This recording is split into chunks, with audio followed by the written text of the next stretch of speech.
You want to look at them more? Do you want to be angled you a little bit differently? Hang on. I can do this. Yeah, I got this. You know, lesbians are mechanical. How's that, Larry? Is that better?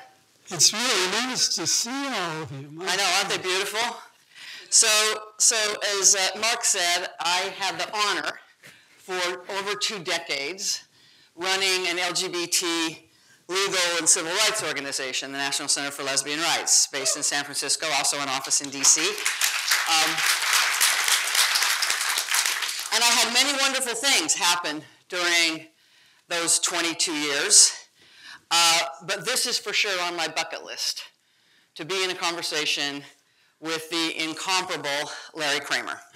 And I think many of you know a bit about Larry's biography, and we're going to talk a little bit about it.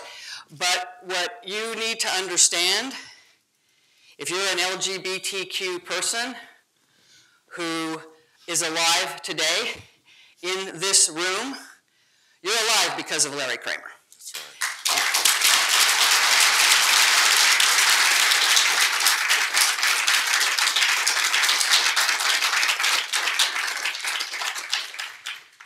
What Larry did at huge cost to friendships and to reputation was fiercely and unapologetically raged against a government and, in some ways, a community that refused to pay attention to the fact that first by a trickle and then by a torrent, gay men were dying in big cities in this country.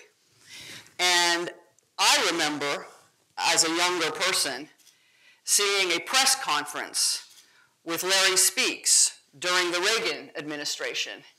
And Larry was asked, what is the administration's response to these gay men who are dying in San Francisco and New York and Los Angeles? Speaks' response, he laughed, mocked the idea that the government should even care that gay men were dying. So Larry, with others, out of nothing and against incredible hostility from our government and every single arm of the government, created out of nothing just as bad now an infrastructure to save our men. That's the question. I'm coming to you now. Created an infrastructure to save our men. Now, it is still imperfect. There are still too many new infections despite advances in PrEP and other medications, particularly men of color and poor men and women. Absolutely, we must do more. But what I want to ask you, Larry, first question, I know you will never stop raging and saying we must do more. And with a generation of people who would not be here but for those early efforts, how do they pay it forward? How should they be paying the fact that they're living forward to a new generation and people who do not enjoy some of the same privileges they do? What's the question? How do they pay forward the fact that they sit in a place of privilege that they enjoy largely because of your early work? So folks, should we just say, welcome Larry Kramer.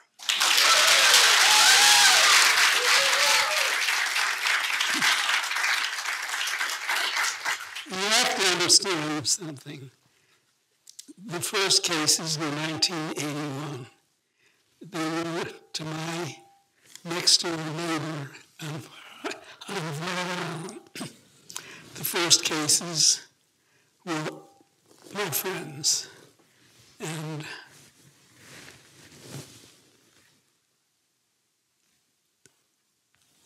they've been my friends all through these years, the same thing. But there was no one doing anything except this one puny article in the New York Times, which was the only article in that paper about what was happening for 3 years.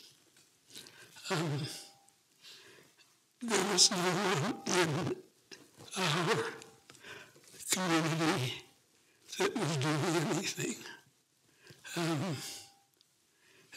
For a long time, there weren't that many cases that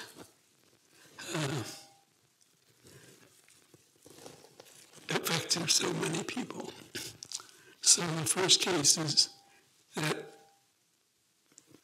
we encountered, we started the Civilization of Women's Health Crisis, GMHC, in my living room.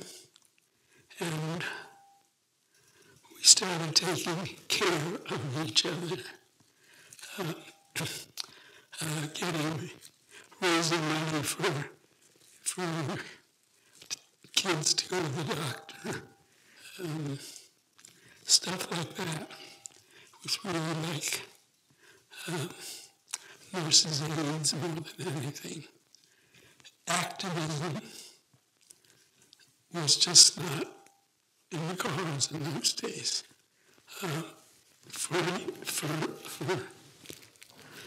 most gay people, the activism that we were familiar with was the parades down Fifth Avenue, for instance, well, that was about it.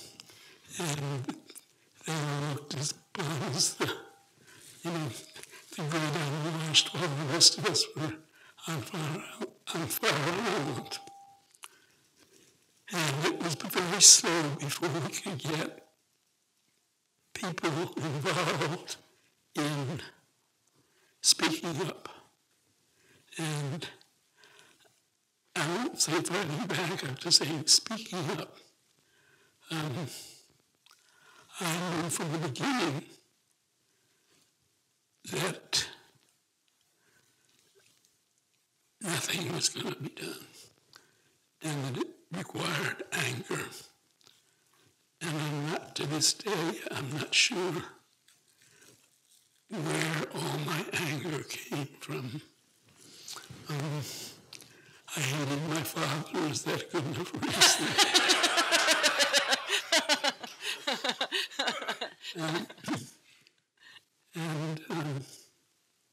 Well, your father was cruel to you because he called you a sissy. He sure did. Yes, I had a very unhappy childhood.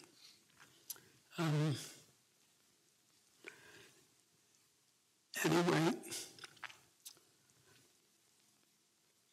slowly, GMHC got bigger and more patients were taken care of, and more volunteers showed up to do things like, help write wills or walk your dog or things like that. And no one was willing to confront a system that wouldn't pay any attention to us. And we learned that Ronald Reagan had gone on record, and I never forget this wording, irrevocably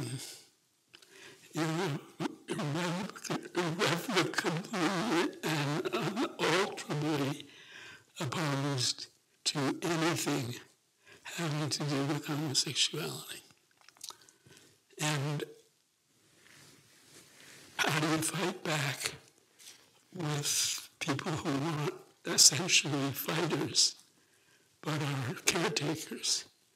And I started making speeches and saying, and they got increasingly angry, calling it Koch gay, which he was, and blaming him for not giving us warnings or advice or whatever. There's something, I want to stop on that point for just a second, because I remember my activism grew and my rage grew by closeted gay people actively hurting us. Yes. And Ed Koch was one of those. But one thing that you did to very great effect, and I read recently an article where my good old friend, and your very good old friend, Roger McFarlane, who I loved so much, and I know you loved him too, he was quoted as saying, what Larry doesn't get enough credit for is understanding how theatrical you have to be to get people's attention. You married your anger with these flashes of brilliance. You would plan. You were going to be on Phil Donahue's show. What were you going to say on the Phil Donahue show? Ed Koch is gay, and that's why he's not helping us. So you understood. You taught us for the first time not only that activism required you to risk, but that it required you to be thoughtful about how you were making your case. I came out of the movie business. That was my first job. And I learned how you put on a show, basically. And that's what we more and more began to do, was put on shows and act up. All of our demonstrations were choreographed in one way or another. Can we talk about your early career for a second? Mm-hmm. I find your early career fascinating. Rewriting movie scripts and making them better, and then selling them, or taking plays and writing screenplays. And I read your Women in Love anthology recently, and what I love so much about it is not just the plays themselves, but how you talk about the torturous experience it was bringing Women in Love to the screen, which is such a beautiful, beautiful film. It ended up being a beautiful film because you saved it. And it just feels like it was a wild swing from that, which I think we would all idealize what it would be like to work in Hollywood and be writing screenplays. Except it was London. Yeah, well, it was London, that's right. Which makes it better, which makes it maybe more tolerable that it was in London, more tolerable because it was in London. Oh, yeah, the L.A. Casey. So I'm curious about, because unlike our generation, and we're not that far apart with each other, we're a bit, but our parents' generation, our generation, started at a job, worked for the company, got the gold watch, and retired 40 years later. That is not the experience of anybody here. But it's also not your experience either. You started in writing scripts, you started in the movie business, those years in London, really made a name for yourself. You were known as the person who could fix a bad script. What changed? AIDS arrived. That changed my life. Literally, I was in the movie business in London for Columbia Pictures. And London, and when I first went there, I was sent there in 1960, something like that. London was just coming alive. Garnaby Street, Mary Quant, Beatles, stuff like that. London itself was still a mess from the war, but it was a city coming to life. And we made great movies. Bridge on the River Kwai, Lawrence of Arabia, Dr. Strangelove, a lot of really good movies we made at Columbia. And I got to, work with a lot of famous people. So it was a good start. And I guess I stayed in the movie business until I wrote a couple plays in between, and then 81, Changed the World. Changed the world overnight. That article in the New York Times. And it was like I was dropped into the world to do that, that's all. And yet, many other men also had brilliant careers and did not answer the call. Well, you know, fade out, fade into the day. They're not answering the call now.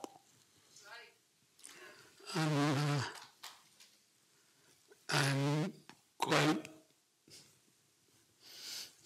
depressed, saddened by the state of the gay population, about our inability to unite, to fight together, to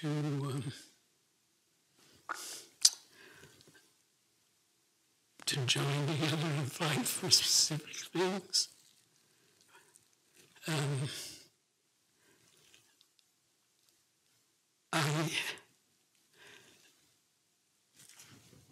I've written yet another new play that's coming, which deals with trying to answer this question. At the height of the really bad days of AIDS in the late 80s, early 90s.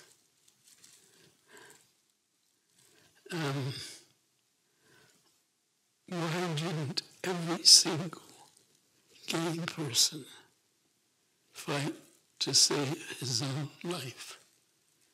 By then, I'd started ACT UP, which had, in various chapters, maybe 10,000 people doing the kind of stuff that ACT UP did so well.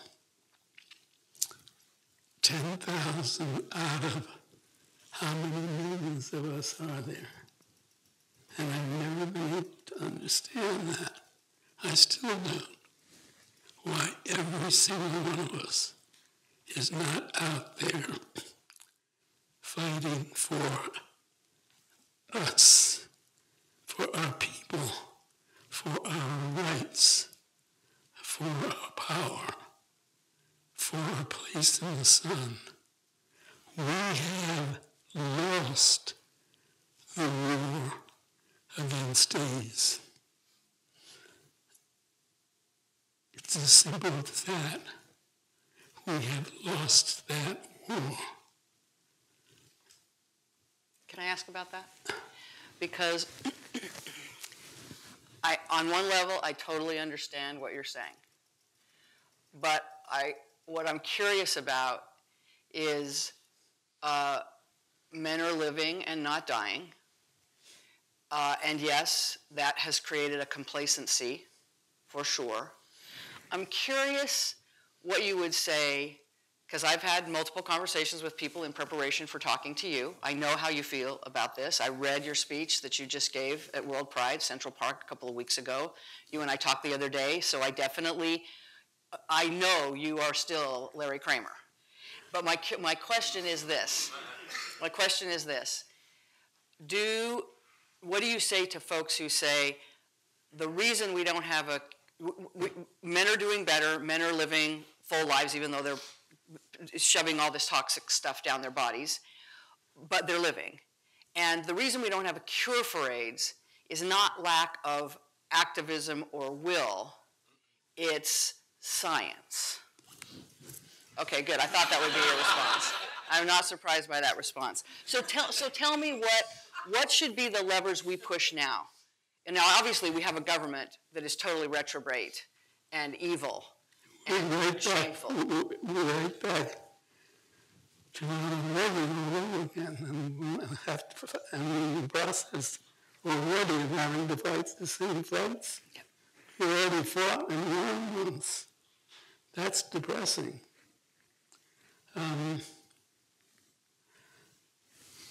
What is it about people that they can't all join a group and act up as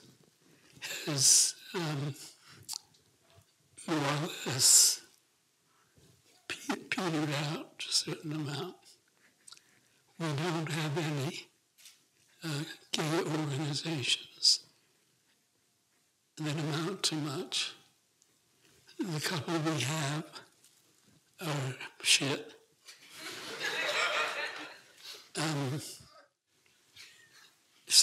Except I know you like the legal organizations, so and NCLR is a legal organization, so I really feel like I have to note that the legal organizations are kind of okay. They are. Okay, yes.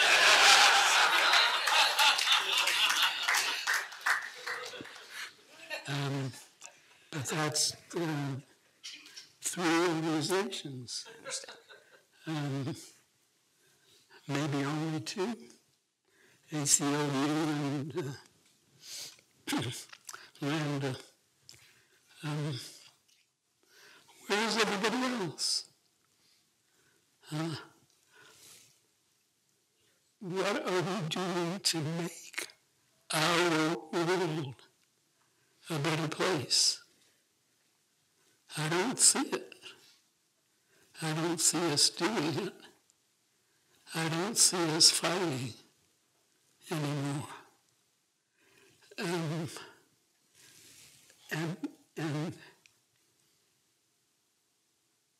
HIV is all over the world now. So that's why I say we lost the war. And we were the earliest and largest group of victims.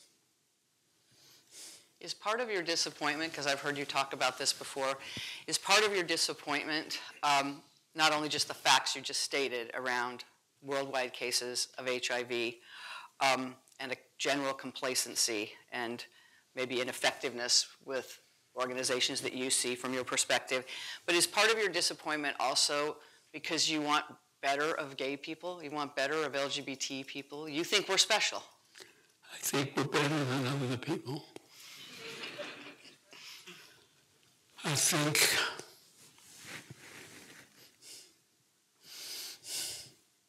I love being gay.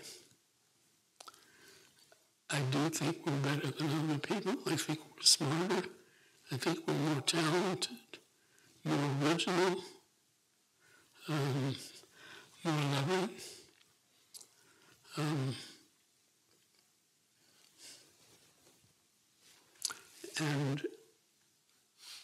But that doesn't seem to transmit into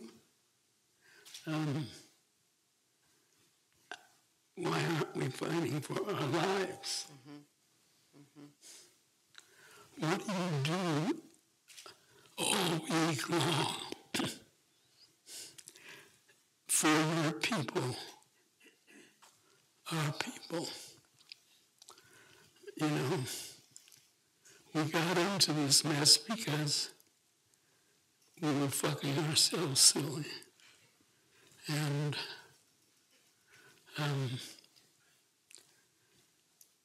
to me, to some degree, it's the same. People party too much and dance too much and take too many drugs and go to too many discos. I think they call them clubs now.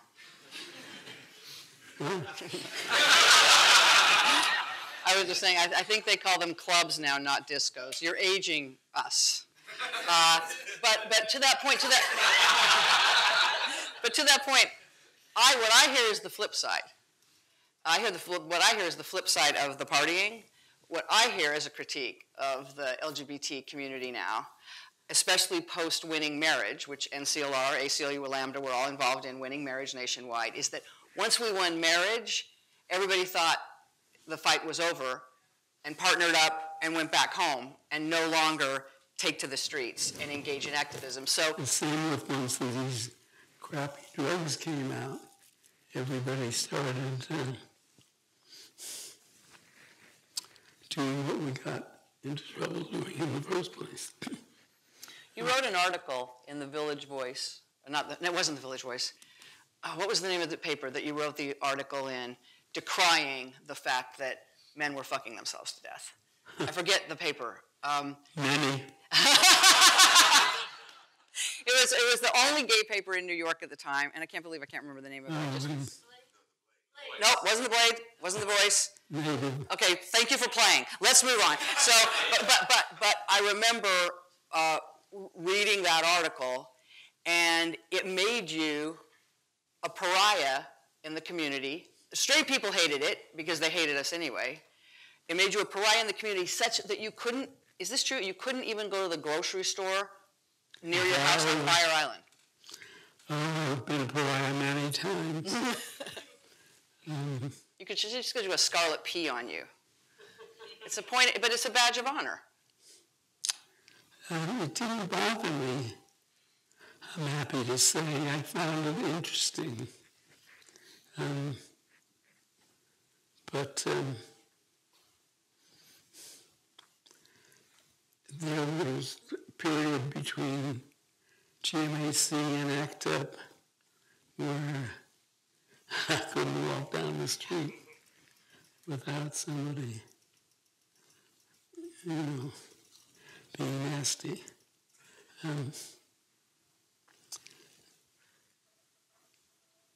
These drugs that are supposed to be saving our lives are costing a fortune. Mm-hmm. They're put together by quite possibly one of the greediest men and companies in the pharmaceutical industry, Gilead. It's appalling what they get away with and how much they charge. And it just is.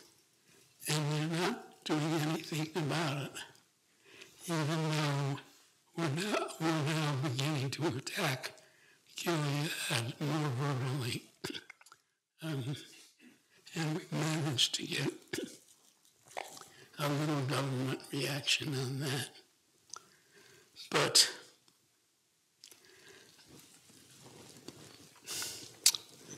we will always be hated,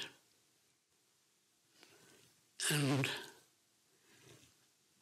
people just don't like gay people, and we have to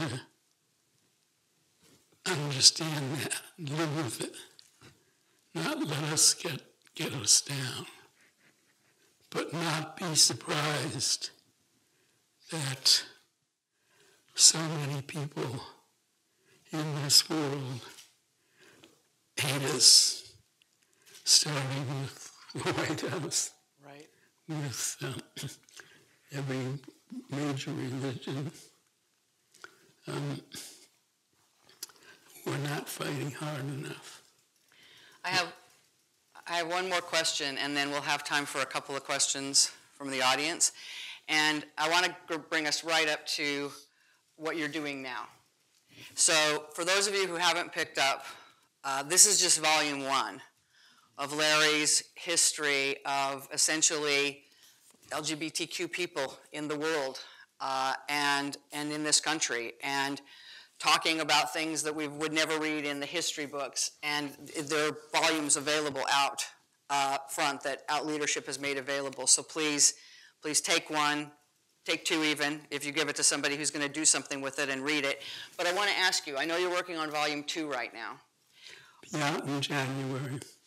After everything you've done, everything you've written, the difference you've made in the culture, and I will say it, and you shook your head, but I'm still going to say it, the lives you've saved, the generations you've inspired, the activists you've exhorted, after all of that, I would think you could take a rest.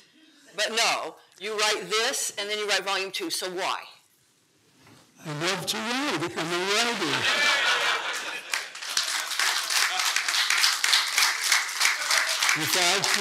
Without my husband, who berates me constantly because I'm more in front of the computer than I am in front of him.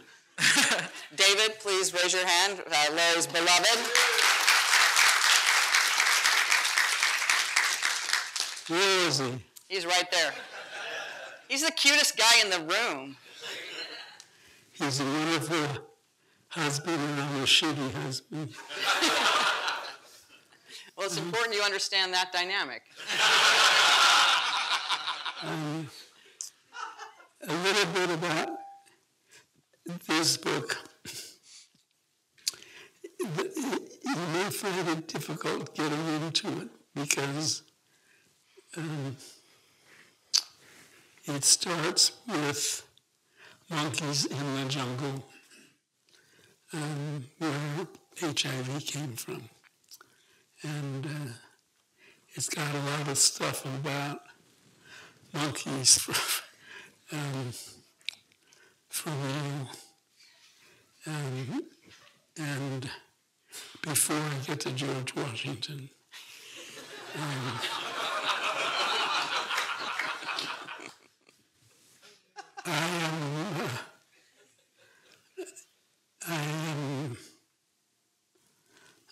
I believe George Washington was gay.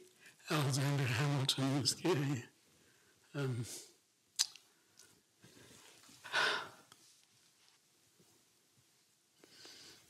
it's in there, in volume 1. Volume 2, which is even richer in... Naming names? Well, volume 2 is really about activism and about AIDS and about how AIDS came along and the plague, which it is, it's the plague. And we should realize that it's the plague. And we should realize that it's happening to us and our friends. And you're talking about a cure. We're light years away from a cure because of dreadful people like Gilead and dreadful places like the National Institutes of Health. We have been treated like shit since George Washington began. And I am pissed that Hamilton is such a big hit because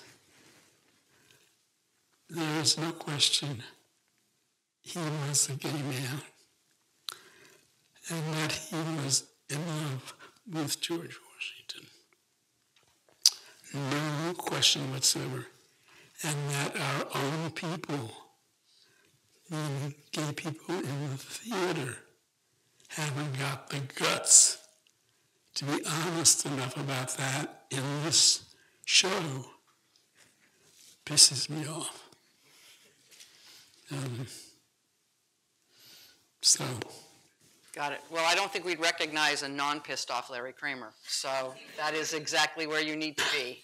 And keep I'm a pussycat. Yeah. Pussy's got claws.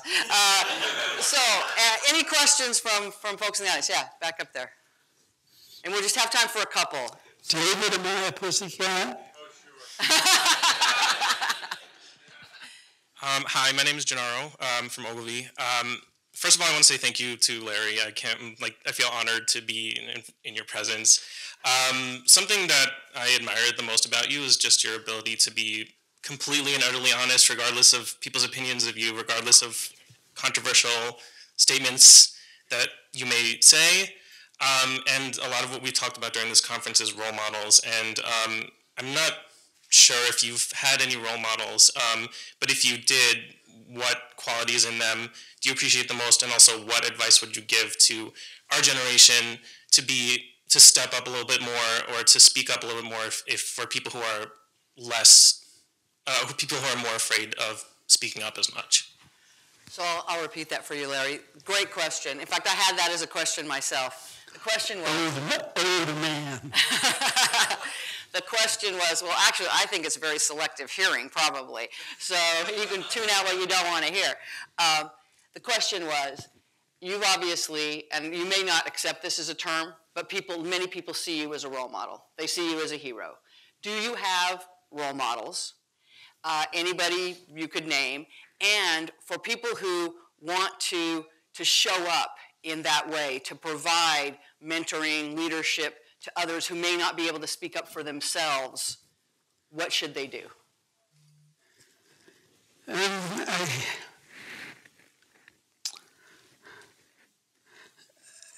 People always ask me, what can I do? What can I do?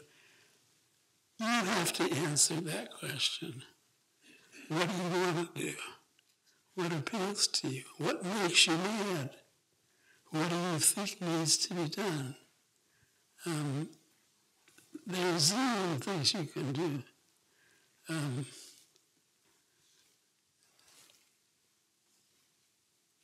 More people. We should be organized. We should be politicized. We should have lobbyists in Washington. We should have organizations that are fighting for us. Take your pick.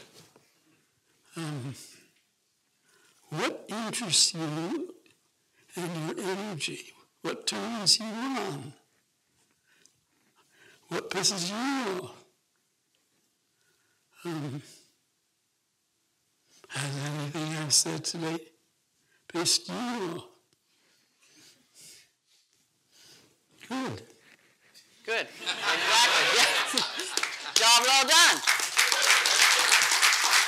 So one more question? Okay, one more question? Oh, here we go, right in front. We should have more than that. Okay, two more questions. Two more questions then. Okay, Larry's liking this part. This is his favorite part. Hi, Danny. I'm with LinkedIn. I've flown over from Ireland, and I have to say this is a great pleasure and an absolute honour. You talk a lot about anger, and I do believe that anger really does mobilise us, but I think that there's a certain element of pure courage, and I want to know, where do you draw that from? Because I think that it's, as much as we can be angry about things, it takes real courage to step up and change them. And that's what our generation needs to do now, because we are regressing. So how do we draw on that courage? Where do you find it? So the question, Larry, was, you talk a lot about anger and that you need anger to be the truly effective activist you have been your whole life. But what she was saying is it also takes courage to step out, especially when you stepped out, to step up and to accept being a pariah, to accept being vilified, to accept being misunderstood, to accept not being popular. Where did the courage come from?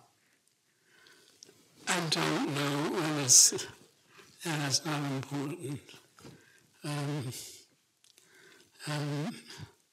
I'm glad I have it.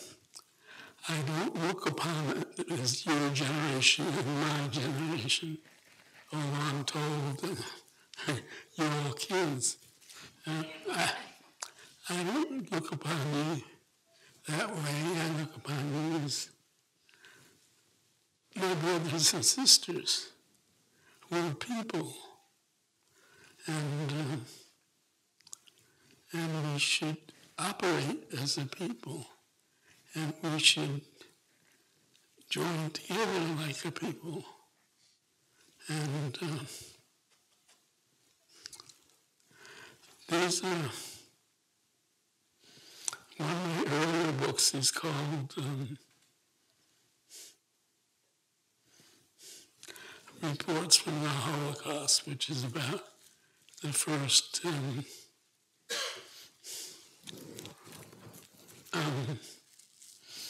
years of of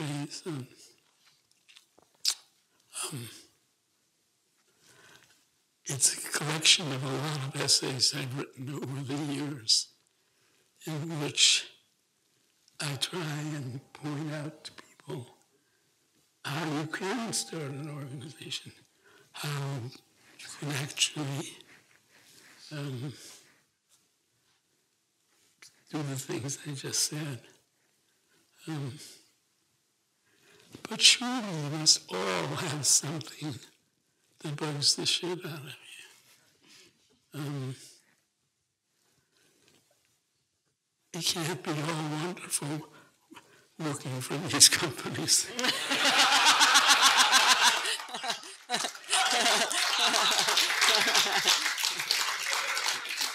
I'm grateful they're there to let you work there, and I know some of them are more admirable than others. But if you've seen how the companies that have made these drugs operate, not nice. Takes too long, takes too much money. Everyone I know died. I have, the friends I have left are old act-uppers more than anything. But we went through years of death, of dying, of watching everybody around us dying. It's hard to get that out of your head. Yes. And nor should you. Nor should you. Mm-hmm. You're all wonderful. We're all wonderful. And we gotta find a way to use that wonder. Like I say, I just love being gay. Hear, hear. Final question. Oh, I put him dead. Here we go. One more.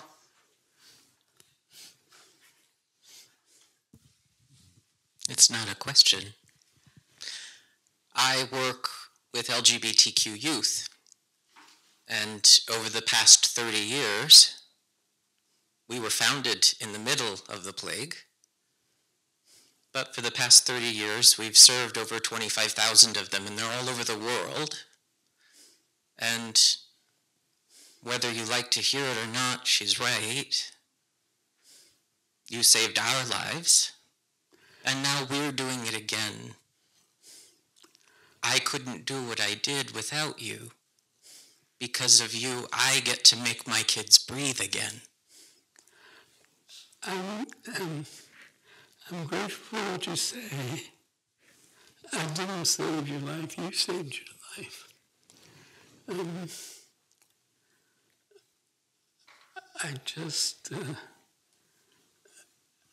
I don't think I did anything that anybody couldn't have done.